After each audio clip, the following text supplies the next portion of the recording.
Hi ಎಲ್ಲರಿಗೂ ನಮಸ್ಕಾರ. Welcome to west top.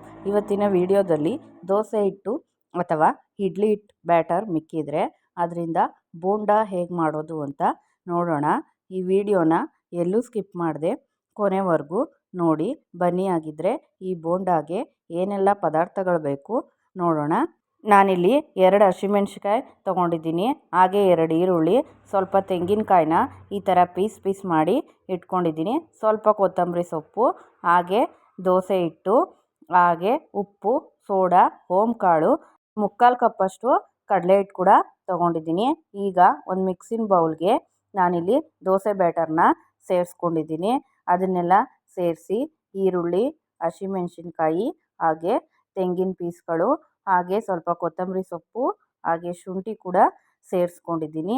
ನೀವಿಲ್ಲಿ ಸ್ವಲ್ಪ ಕರಿಬೇವಿದ್ರೆ ಯೂಸ್ ಮಾಡ್ಬೋದು, ಚೆನ್ನಾಗಿರುತ್ತೆ. ಫ್ರೆಶ್ ಕರಿಬೇವಿದ್ರೆ ಸ್ವಲ್ಪ ಸಣ್ಣದಾಗಿ ಹಚ್ಚಿ ಸೇರಿಸ್ಕೊಳ್ಳಿ, ಚೆನ್ನಾಗಿರುತ್ತೆ.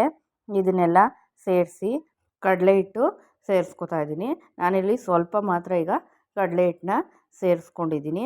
ಇದನ್ನು ಸೇರಿಸಿ ಸ್ವಲ್ಪ ಸೋಡಾ ಕೂಡ ಸೇರಿಸ್ಕೊಂಡಿದ್ದೀನಿ, ಹಾಗೆ ರುಚಿಗೆ ತಕ್ಕಷ್ಟು ಉಪ್ಪು ಕೂಡ ಸೇರಿಸ್ಕೊತಾ ಇದ್ದೀನಿ.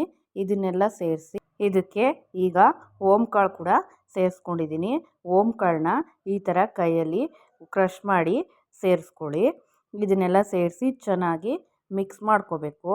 ನಿಮಗೆ ಬೋಂಡ ಹಿಟ್ಟಿನ ಅದಕ್ಕೆ ಇದನ್ನು ಕಲಿಸ್ಕೋಬೇಕು. ಈಗ ಇನ್ನೂ ಸ್ವಲ್ಪ ಮಿಕ್ಕಿರೋ ಕಡಲೆ ಹಿಟ್ಟನ್ನು ಕೂಡ ಇದಕ್ಕೆ ಸೇರಿಸ್ಕೊಂಡಿದ್ದೀನಿ. ಅದನ್ನೆಲ್ಲ ಸೇರಿಸಿ ಚೆನ್ನಾಗಿ ಮಿಕ್ಸ್ ಮಾಡ್ಕೋಬೇಕು. ನಾನು ಈ ಬ್ಯಾಟರ್ಗೆ ಸ್ವಲ್ಪ ಕೂಡ ನೀರನ್ನ ಯೂಸ್ ಮಾಡಿಲ್ಲ, ಯಾಕಂದರೆ ದೋಸೆ ಹಿಟ್ಟಿದೆಯಲ್ಲ ಅದೇ ಸ್ವಲ್ಪ ತೆಳ್ಳೆ ಇರೋದ್ರಿಂದ ಅದಕ್ಕೆ ಎಷ್ಟು ಬೇಕೋ ಅಷ್ಟನ್ನಷ್ಟೇ ಕಡಲೆ ಹಿಟ್ಟನ್ನು ನಾನಿಲ್ಲಿ ಬಳಸಿರೋದು. ನಿಮಗೆ ಗಟ್ಟಿ ಅಂತ ಅನಿಸಿದ್ರೆ ಸ್ವಲ್ಪ ನೀರು ಹಾಕಿ ಕಲಿಸ್ಕೊಳ್ಳಿ. ನಾನಿಲ್ಲಿ ಅದಕ್ಕೆ ಕಲಿಸ್ಕೊಂಡಿದ್ದೀನಿ. ಅಷ್ಟರಲ್ಲಿ ಎಣ್ಣೆ ಕೂಡ ಕಾಯಕ್ಕಿಟ್ಟಿದ್ದೆ. ಎಣ್ಣೆ ಕಾದ ಮೇಲೆ ನಾನಿಲ್ಲಿ ಬೋಂಡನ ಹಾಕ್ತಾಯಿದ್ದೀನಿ. ನಿಮಗೆ ದಪ್ಪ ಸಣ್ಣ ಯಾವ ರೀತಿ ನಿಮಗೆ ಬರುತ್ತೋ ಆ ರೀತಿ ಹಾಕೋಬೋದು, ಏನೂ ತೊಂದರೆ ಇಲ್ಲ. ಇದನ್ನು ಮಾಮೂಲಿ ಕಡಲೆ ಹಿಟ್ಟಿನ ಬೋಂಡ ಬೇಯಿಸ್ತೀವಲ್ಲ ಅದಕ್ಕಿಂತ 1-2 ನಿಮಿಷ ಜಾಸ್ತಿನೇ ಬೇಯಿಸ್ಕೋಬೇಕಾಗುತ್ತೆ. ಸ್ಟೌವು ಮೀಡಿಯಮ್ ಫ್ಲೇಮಲ್ಲಿದ್ದರೆ ಚೆನ್ನಾಗಿರುತ್ತೆ. ಇದೆಲ್ಲ ಬೆಂದಾಗ ನಿಮಗೆ ಗೊತ್ತಾಗುತ್ತೆ, ಸ್ವಲ್ಪ ಕಲ್ಲರು ಚೇಂಜ್ ಆಗಿರುತ್ತೆ. ಆವಾಗ ಇದನ್ನು ಸ್ವಲ್ಪ ನಿಧಾನವಾಗಿ ಟರ್ನ್ ಮಾಡ್ಕೋಬೇಕಾಗುತ್ತೆ.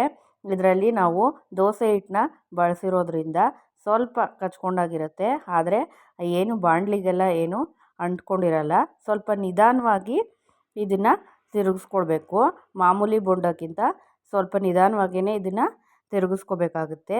ಈಗ ಇದನ್ನು ಟರ್ನ್ ಮಾಡಿ 2 ಸೈಡು ಚೆನ್ನಾಗಿ ಬೇಯಿಸ್ಕೋಬೇಕು.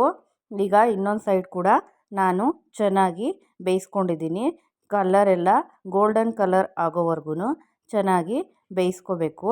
ಹೈ ಫ್ಲೇಮಲ್ಲಿಟ್ಟು ಬೇಗ ಬೇಯಿಸ್ಕೊಳ್ಳೋಕೆ ಹೋದರೆ ಮೇಲೆಲ್ಲ ಬೆಂದಿರುತ್ತೆ, ಒಳಗಡೆ ಎಲ್ಲ ಹಸಿ ಹಾಗೇ ಇರುತ್ತೆ. ಹಾಗಾಗಿ ಮೀಡಿಯಮ್ ಫ್ಲೇಮಲ್ಲಿಟ್ಟು ಸ್ವಲ್ಪ ನಿಧಾನವಾಗಿ ಬೇಯಿಸ್ಕೊಳ್ಳಿ, ಚೆನ್ನಾಗಿರುತ್ತೆ. ಈಗ ನಾನು 2 ಸೈಡ್ನು ಚೆನ್ನಾಗಿ ಬೇಯಿಸ್ಕೊಂಡಿದ್ದೀನಿ. ಕಲರ್ ಕೂಡ ಚೆನ್ನಾಗಿ ಬಂದಿದೆ. ಈಗ ಬೋಂಡ ಎಲ್ಲ ಬೆಂದ ಮೇಲೆ ನಾನು ಇದನ್ನೆಲ್ಲ ಒಂದು ತಟ್ಟೆಗೆ ತೆಗೆದು ಇಟ್ಕೋತಾ ಇದ್ದೀನಿ. ಸ್ವಲ್ಪ ಇಡ್ಲಿ ಹಿಟ್ಟು ದೋಸೆ ಹಿಟ್ಟು ಮಿಕ್ಕಿದಾಗ ಈ ಥರ ಬೋಂಡ ಮಾಡಿಕೊಂಡು ನೋಡಿ, ಟೇಸ್ಟು ತುಂಬಾ ಚೆನ್ನಾಗಿರುತ್ತೆ. ಈ ಬೋಂಡ ಜೊತೆ 1 ಲೋಟ ಟೀ ಕಾಫಿ ಇದ್ರಂತೂ ತುಂಬಾ ಸೂಪರಾಗಿರುತ್ತೆ. ಈ ವಿಡಿಯೋ ನಿಮಗೆ ಇಷ್ಟ ಆದರೆ ಲೈಕ್ ಮಾಡಿ, ಕಮೆಂಟ್ ಮಾಡಿ, ಶೇರ್ ಮಾಡಿ, ಹಾಗೆ ಮರೀದೆ ನಮ್ಮ ಚಾನಲ್ನ ಸಬ್ಸ್ಕ್ರೈಬ್ ಮಾಡ್ಕೊಳ್ಳಿ. ಮತ್ತೆ ಮುಂದಿನ ವಿಡಿಯೋದಲ್ಲಿ ಸಿಗೋಣ. Thank you.